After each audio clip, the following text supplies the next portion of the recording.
નમસ્તે બાળકો, આજે આપણે આપણો 5મો પાઠ વનવાસી વિચરતી જાતિ અને સ્થાનિક સમુદાય એ પાઠ ભણવાનો છે. પાના નંબર 27 ઉપર આપણે આગળ જોયું કે કેવી રીતે રાજ્યોની ઉદ્ભવ અને તેમનું પતન થયું.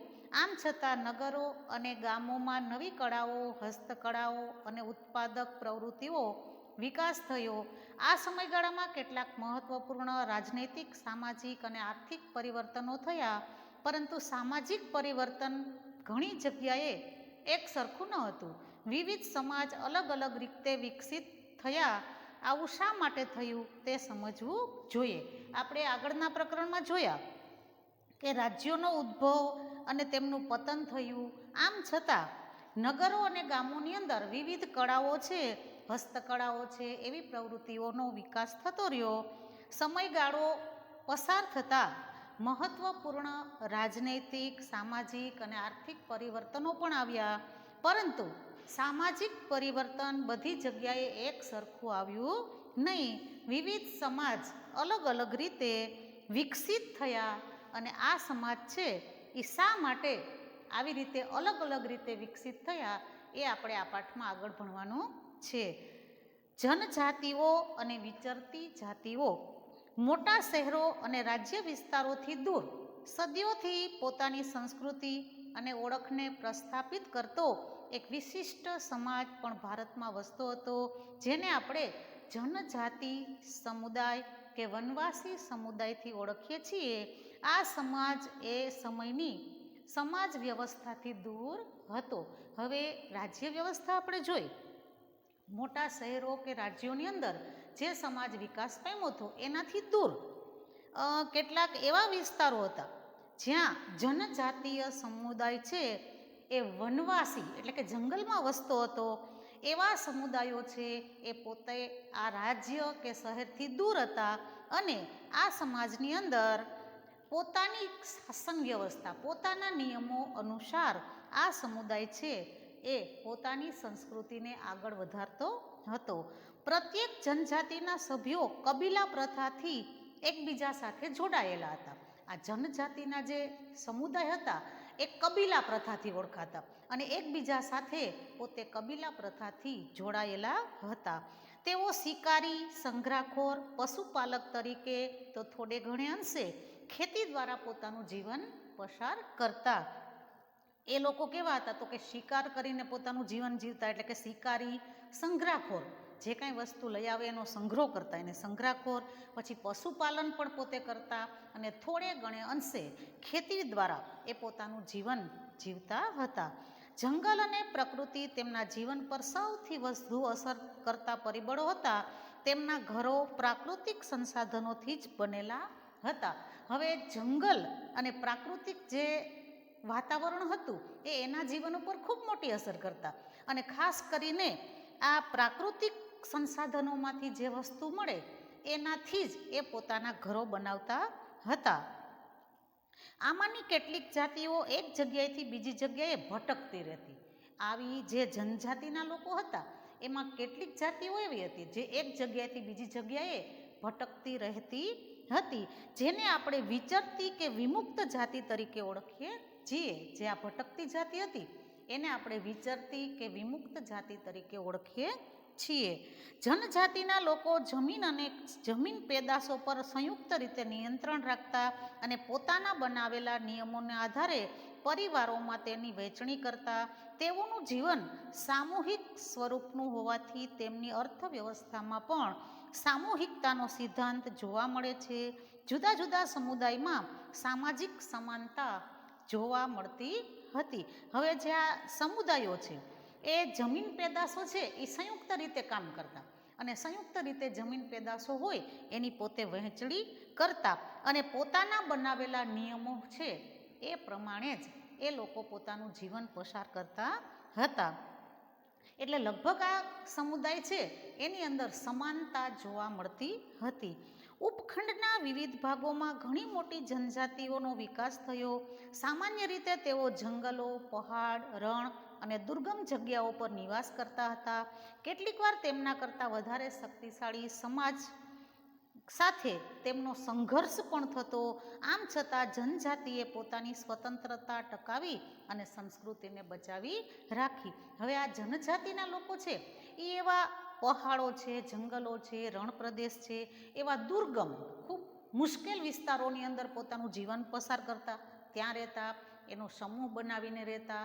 અને કેટલીક વાર એવું પણ બનતું કે શક્તિશાળી બીજા સમાજો હોય એના દ્વારા એની ઉપર આક્રમણ પણ થતું. આમ છતાંય આ જનજાતિઓ છે એમણે પોતાની સ્વતંત્રતા અને સંસ્કૃતિને ટકાવી રાખી હતી. જાતિ આધારિત સમાજ અને જનજાતીય સમાજ વિવિધ જરૂરિયાતો માટે એકબીજા પર નિર્ભર હતા. ત્યારે જાતિ આધારિત સમુદાય નહોતો અને આ જનજાતિ સમાજ હતો એ બે સમાજના લોકો છે એ એકબીજા ઉપર આધારિત હતા, નિર્ભર હતા. સંઘર્ષ અને નિર્ભરતાના સંબંધના કારણે બંને સમાજમાં ધીરે ધીરે પરિવર્તન આવ્યું. હવે આ બે સમાજ છે એ એકબીજા ઉપર આધારિત હતા, એકબીજા ઉપર નિર્ભર હતા અને સંઘર્ષ અને નિર્ભરતાના કારણે એ બેયના વચ્ચે જે સંબંધ હતા એને ધીમે ધીમે સમાજની અંદર પરિવર્તન એના સમાજમાં પણ આવવા લાગ્યું. વનવાસી અને વિચરતી જાતિના લોકો. હવે સમકાલીન ઇતિહાસકારો અને મુસાફરોએ વનવાસી અને વિચરતી જાતિઓ વિશે બહુ ઓછી જાણકારી આપી છે. કેટલાક અપવાદો બાદ કરતાં જનજાતિના લોકો પાસે લેખિત દસ્તાવેજો મળતા નથી. આ જે વનવાસી અને વિચરતી જાતિ છે એના વિશે ઇતિહાસકારોએ પણ ઓછી એને માહિતી, કોઈ લેખિત માહિતી એની પાસે હતી નહીં. એટલે કોઈ લેખિત માહિતી એની પાસેથી કોઈ દસ્તાવેજો મળેલા નથી. પરંતુ વનવાસી કે જનજાતિ પ્રજા પોતાના સમૃદ્ધ રીત રિવાજો અને મૌખિક પરંપરાઓનું રક્ષણ કરતી.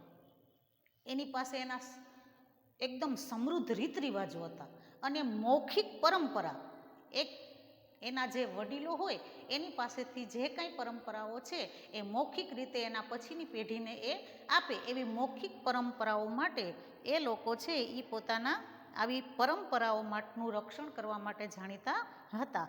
આ પરંપરાઓ નવી પેઢીને વારસામાં મળતી. એકબીજા પરંપરામાં માને એટલે જે વડીલો છે એ પોતાની પેઢી, એના પછીની પેઢી, એની પેઢી એના પછીની પેઢીને મૌખિક પરંપરાઓ આપે એટલે કે એની એવી પરંપરાઓ એને વારસામાં મળતી.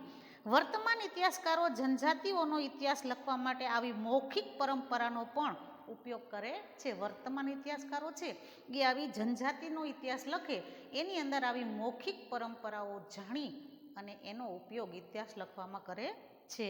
ભારતની મુખ્ય જનજાતિના ક્ષેત્રો.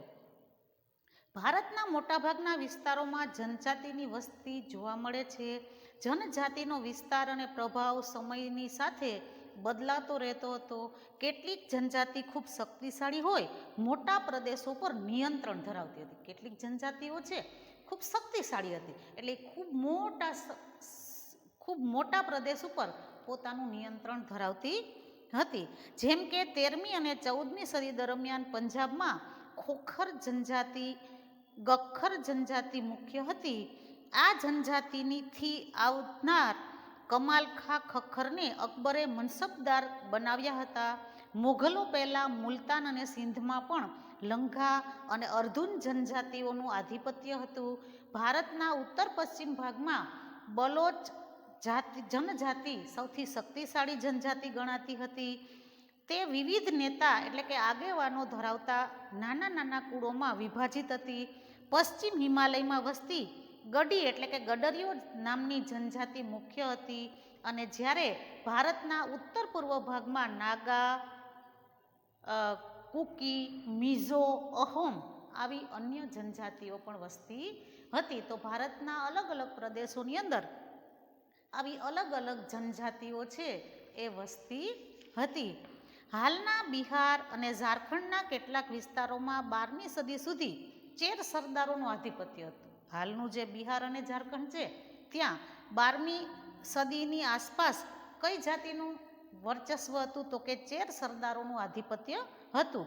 ઈસવીસન 1591માં અકબરના સેનાપતિ રાજા માનસિંહે ચેર જાતિ પર હુમલો કર્યો હતો.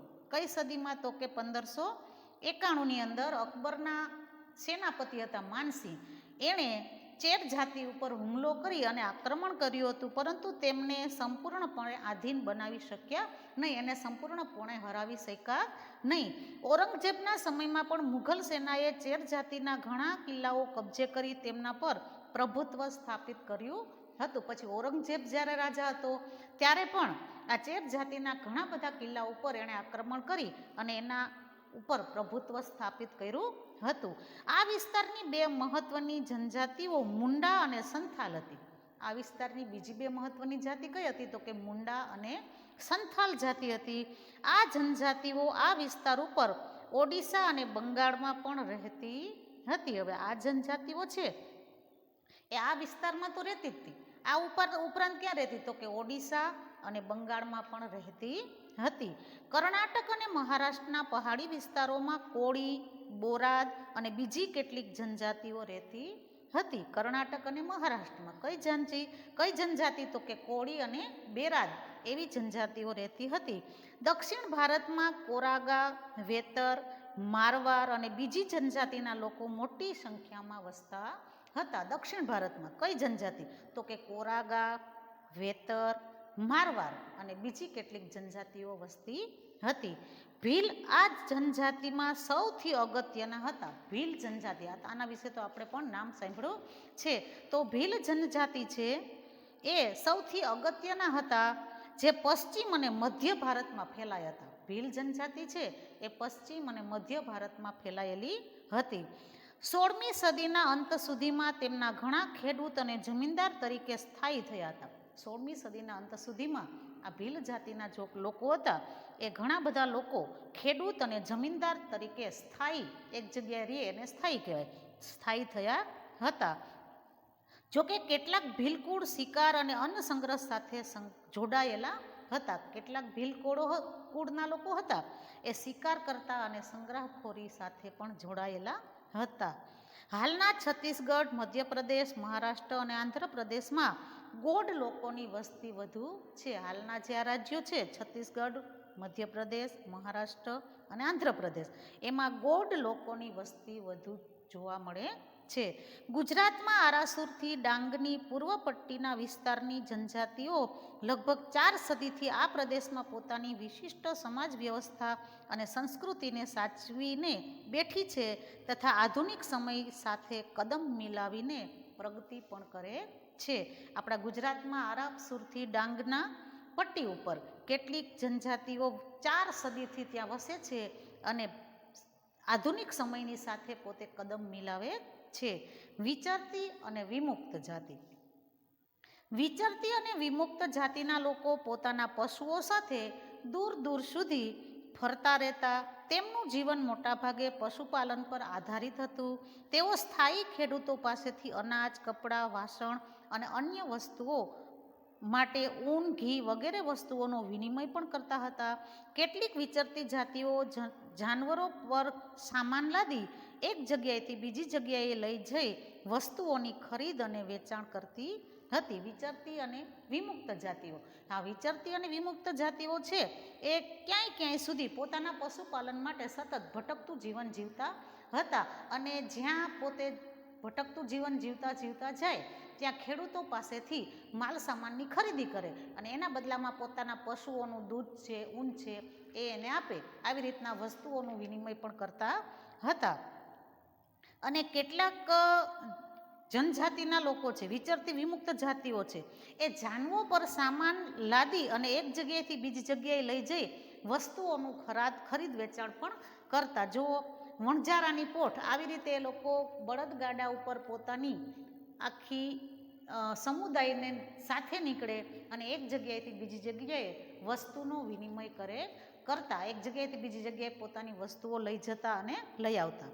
વણઝારા. ભારત અને ગુજરાતના સંદર્ભમાં આ બધી વિચરતી વિમુક્ત જાતિઓમાં વણઝારા સૌથી અગત્યના હતા. આ વણઝારા કહેવાય, આને વણઝારાની પોઠ કહેવાય. આખી ગાડાની લાઈન છે જે પોતાના સાથે પોતાનો માલસામાન અને વસ્તુઓ એક જગ્યાએથી બીજી જગ્યાએ લઈ જાય. તો આ બધી વિચરતી વિમુક્ત જાતિઓમાં વણઝારા સૌથી અગત્યના હતા. તેમનો સમૂહ ટાંડા કહેવાતો. વણઝારાના સમૂહને શું કહેવાતો? તો કે ટાંડા કહેવાતો. અલાઉદ્દીન ખલજી દિલ્હીના બજારો સુધી અનાજ અને ચીજવસ્તુઓની લાવવા લઈ જવા માટે તેમનો ઉપયોગ કરતા. અલાઉદ્દીન ખલજી જ્યારે દિલ્હીનો રાજા હતો ત્યારે એ આ વણઝારાની પોઠ એટલે કે આ જાતિ દ્વારા પોતે માલ સામાન એક જગ્યાએથી બીજી જગ્યાએ પહોંચાડતા હતા. બાદશાહ જહાંગીરે પણ વણઝારા દ્વારા બળદો પર અનાજ લાદી અને શહેરોમાં વેચવાના તેમના કાર્યને ઉલ્લેખ કર્યો છે. ત્યાર પછી બાદશાહ જહાંગીર હતો, એણે પણ આ વણઝારાની પોઠો દ્વારા એક જગ્યાએથી બીજી જગ્યાએ પોતાનું અનાજ વેચવાનું કામ કરતા એવું એના લખાણમાં પણ જોવા મળે છે. આ ખાસ બાબત તો એ છે કે યુદ્ધ દરમિયાન વણઝારાઓ બળદોની પોઠ દ્વારા મુઘલ સેના માટે અનાજ અને ચીજવસ્તુઓ લાવતા હતા. એક રીતે જોઈએ તો વણઝારા ભારત અને વિશ્વ વચ્ચેની કડી હતા. મધ્ય એશિયાની અનેક ચીજવસ્તુઓ તેમના દ્વારા ભારતમાં આવતી અને ભારતથી બહાર જતી. હવે મુઘલો જ્યારે યુદ્ધ કરવા જતા ત્યારે એના લશ્કરને ખાવા પીવાની વસ્તુઓ છે આ વણઝારાની પોઠ દ્વારા એના લશ્કર સુધી પહોંચાડવામાં આવતી. ને એક જોતા જે આ વણઝારાની પોઠો છે એ મધ્ય એશિયા સાથે એકબીજા દેશોનો વેપાર કરવામાં ખૂબ સરળતા કરતા, કારણ કે એ પોતાની આવી વણઝારાની પોઠો પોતાના બળદગાડામાં માલ સામાનની એક જગ્યાએથી બીજી જગ્યાએ આપલે એટલે કે પહોંચાડતા હતા. જનજાતિઓ અને વિચરતી જાતિઓની સંસ્કૃતિ. કેટલીક વિચરતી વિમુક્ત જાતિઓ ઘેટા, બકરા, ઘોડા, ગાય, ભેંસ અને બળદના વેપાર સાથે પણ સંકળાયેલી હતી. વિવિધ જાતિના નાના મોટા ફેરિયાઓ એક ગામથી બીજે ગામ જઈ અને જાતે બનાવેલા દોરડા, ઘાસની ચટાઈ, મોટા થેલા વેચતા. કેટલીક વિચરતી વિમુક્ત જાતિઓમાં કાંગસિયા, મોડવાનો સમાવેશ થતો હતો, જે બંગડી અને સૌંદર્ય પ્રસાધનોના વેપાર સાથે સંકળાયેલા હતા. કેટલીક વિચરતી જનજાતિઓમાં નટ બજાણિયાનો પણ સમાવેશ થતો. તેઓ વિભિન્ન અંગ કસરતો દ્વારા લોકોનું મનોરંજન કરતા. ગુજરાતમાં વણઝારા, માલધારી, નટ, બજાણિયા, કાંગસિયા જેવી વિચરતી વિમુક્ત જાતિઓ જોવા મળે છે. હવે આ વિચરતી અને વિમુક્ત જાતિઓ છે એ કેટલીક જગ્યાએ બળદ, ઘોડા, ગાય, ભેંસ એને લેવેચનો વેપાર સાથે જોડાયેલી છે. કેટલાક નાના નાના ફેરિયાઓનું કામ કરતા, જે એક જગ્યાએથી બીજી જગ્યાએ વસ્તુનો વિનિમય કરતા. અને કાંગસિયા અને મેડવાનો એની અંદર સમાવેશ થાય છે. આ સિવાય એ લોકો બંગડી અને સૌંદર્ય પ્રસાધનો, કાંગસિયા છે કાંગસીલ્યો એવું કરતા, ગામની અંદર ફરતા અને પોતાના વસ્તુનો વિનિમય કરતા એટલે કે વસ્તુ વેચતા. એમાં સૌંદર્ય પ્રસાધનોનો પણ સમાવેશ થતો. હવે કેટલાક જનજાતિમાં નટ બજાણિયા જે પોતાના અંગ કસરતના ખેલ દ્વારા ઓલા દોયડા ઉપર દોયડું બાંધ્યું હોય ને છોકરી એમને હાથમાં થાળી કે લઈ અને દોયડા ઉપર કાંઈ પણ પકડાવીને ચાલી જતી હોય, એવા ખેલ તો કદાચ તમે જોયા હશે. તો એવા આ નટ બજાણિયા છે એ પોતાના અંગ પ્રદર્શન, અંગ કસરતના ખેલો દ્વારા લોકોનું મનોરંજન કરતા. અને ગુજરાતમાં વણઝારા, માલધારી, નટ બજાણિયા, કાંગસિયા જેવી વિચરતી અને વિમુક્ત જાતિઓ છે એ જોવા મળે છે. હવે પછીનો આગળનો પાઠ આપણે આવતા પીરિયડમાં લેશું. આજના લેસનમાં તમને સ્વાધ્યાયનો પ્રશ્ન પહેલો જોડકા છે એની અંદર તમને હું જવાબ મેં આપેલા જ છે. 1 સામે ડી આવશે, 2 સામે એફ આવશે, 3 સામે એ આવશે, 4 સામે બી આવશે, 5 સામે સી આવશે અને 6 સામે ઈ આવશે. તો ગઢપ ટંગા 1 એનો જવાબ છે ડી, 70,000 ગામડા. પછી વર્ષાસનનો જવાબ એફ આવશે, ડાંગ દરબાર. પછી ત્રીજું શ્રમિકનો જવાબ એ આવશે, પાઈલ. ચોથું અમનદાસનો જવાબ બી આવશે, સંગ્રામ શાહ. પાંચમું ખોખર જનજાતિનો જવાબ સી આવશે, પંજાબ. અને ડી બલોચ જાતિનો જવાબ આવશે ઈ, નાના કોળોમાં વિભાજિત થયેલી ઈ. પ્રશ્ન પહેલો જોડકા એ આજનું લેસન છે. અને હવે પછી આગળનો પાઠ તમને હું હવે પછીના પીરિયડમાં પૂરો કરાવીશ.